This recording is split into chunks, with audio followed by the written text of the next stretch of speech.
Hello बच्चों, ये 2020 का क्वेश्चन है 9 जून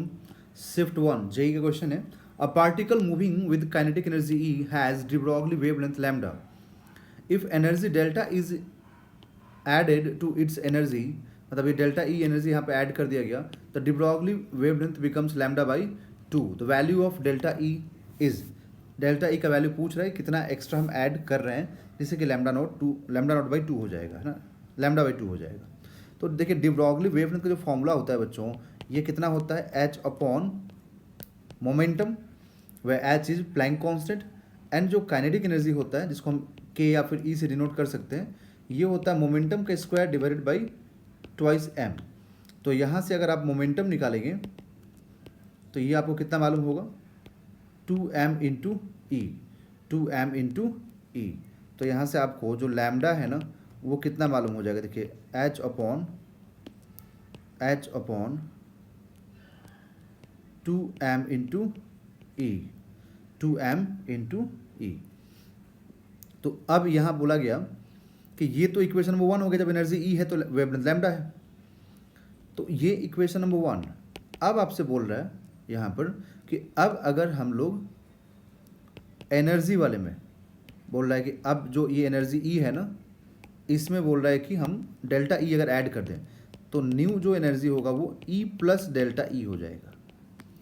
ठीक, तो जो न्यू वेवलेंथ होगा लैम्डा डैश वो हो जाएगा H upon root over 2m into E plus delta E, और यही डेल्टा ई तो पूछा गया आपसे, और ये लैम्डा डैश है कितना, तो लैम्डा बाई 2, लैम्डा बाई 2। तो अब एक काम करें, आप बोथ साइड में स्क्वायरिंग कर दीजिए इक्वेशन नंबर 2 को और 1 को भी, ठीक है। तो एक काम करें, हम इक्वेशन नंबर 1 का पहले स्क्वायरिंग कर दें, ठीक है, और डिवाइडेड बाई इक्वेशन नंबर 2 का स्क्वायरिंग करके कर दें। तो इक्वेशन 1 कितना है, देखिए सामने है आपको दिख रहा है, तो यहाँ पर आप उसका स्क्वायरिंग कीजिए बोथ साइड में, तो लैम्डा स्क्वायर, ठीक है, और ये H square by 2m E, okay, divided by, अब इक्वेशन नंबर 2 का स्क्वायरिंग कीजिए, तो लैम्डा बाई 2 का whole square divided by H square by, root हट जाएगा यहाँ पे स्क्वायरिंग करते ही, तो ई प्लस डेल्टा ई हो जाएगा, ओके। अब ये H square by 2m, H square by 2m ये पूरा कैंसिल होगा, तो जब ये कंप्लीट कैंसिल यहाँ से होगा एच स्क्वायर बाई 2m, तो अब आपको यहाँ से lambda square upon lambda square by 4, okay, और यहाँ से ये जो डेल्टा ई वाला पार्ट है ना ये आ जाएगा न्यूमरेटर में यहाँ पर, तो न्यूमरेटर में आ गया और डिनोमिनेटर में ई रह गया, लैम्डा स्क्वायर भी कैंसिल हो गया,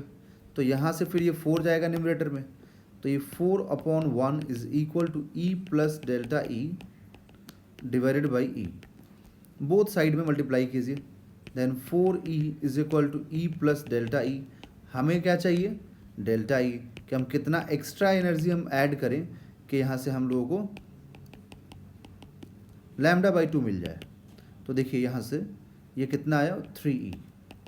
अब ये तो हो गया मैथमेटिकल कैलकुलेशन, है ना। अब डायरेक्ट कैसे हम समझ सकते हैं, इतना सॉल्व किए हुए बिना इतना सॉल्व किए हुए, तो डायरेक्ट समझने के लिए देखिए सीधा सीधा है ना कि ये जब वेवलेंथ लैम्डा है, बाद में लैम्डा बाई 2 हो गया, तो जब एनर्जी ई था तो वेवलेंथ लैम्डा था, तो इसका मतलब ये लैम्डा बाई 2, मतलब ये 2 यहाँ पर, ये 2 तभी आएगा डिनोमिनेटर में जब यहाँ पर कितना हो, ई की जगह पे 4e हो, और ये 4e तभी होगा जब e प्लस 3e हो, तो यहाँ पे एक्स्ट्रा 3e ऐड करना था। तो डायरेक्ट मतलब आप लिख सकते थे बिना सॉल्व किए हुए भी, बट मेथड प्रॉपर आपको आना चाहिए, इसलिए मैंने सॉल्व करके दिया आपको बच्चों, ठीक है। तो ऑप्शन नंबर यहाँ पर सी होगा करेक्ट।